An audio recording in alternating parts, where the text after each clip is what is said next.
এই যে ছোট ছোট ব্যাপারগুলো নিয়ে মন খারাপ করছো, এই মন খারাপগুলো একদিন মোটেও থাকবে না। যে কথাগুলো তীব্রভাবে তীরের মতো এসে বিঁধছে, একদিন সেই কথাগুলো হজম করতে শিখে যাবে। এই যে কথাগুলো শুনে হাউমাউ করে কেঁদে ভাসাচ্ছ, সেই কথাগুলো একদিন হেসে উড়িয়ে দিবে। বুকের ভিতর ক্ষতর পর ক্ষত জমছে, সেই ক্ষতগুলো তো একদিন যত্ন সহকারে বোরোলিনের প্রলেপ পড়বে। নিজেকে নিজেই বুঝতে না পারার যে নিদারুণ যন্ত্রণা, তাও একদিন কাটিয়ে উঠতে পারবে। মন খারাপে হাসতে ভুলে যাচ্ছ, তাও আর হবে না। সব কিছুই তুমি সামলাতে পারবে না, সব কিছু তোমার হাতে নেই।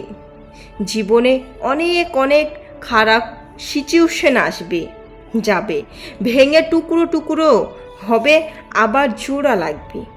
হাসবে, কাঁদবে, তবুও বেঁচে থাকতে হবে।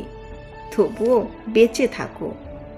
ভিডিওতে থাকা কথাগুলো যদি ভালো লেগে থাকে তো অবশ্যই লাইক, কমেন্ট, শেয়ার করতে ভুলবেন না। আর যারা আমার চ্যানেলে নতুন আছেন অবশ্যই সাবস্ক্রাইব করবেন।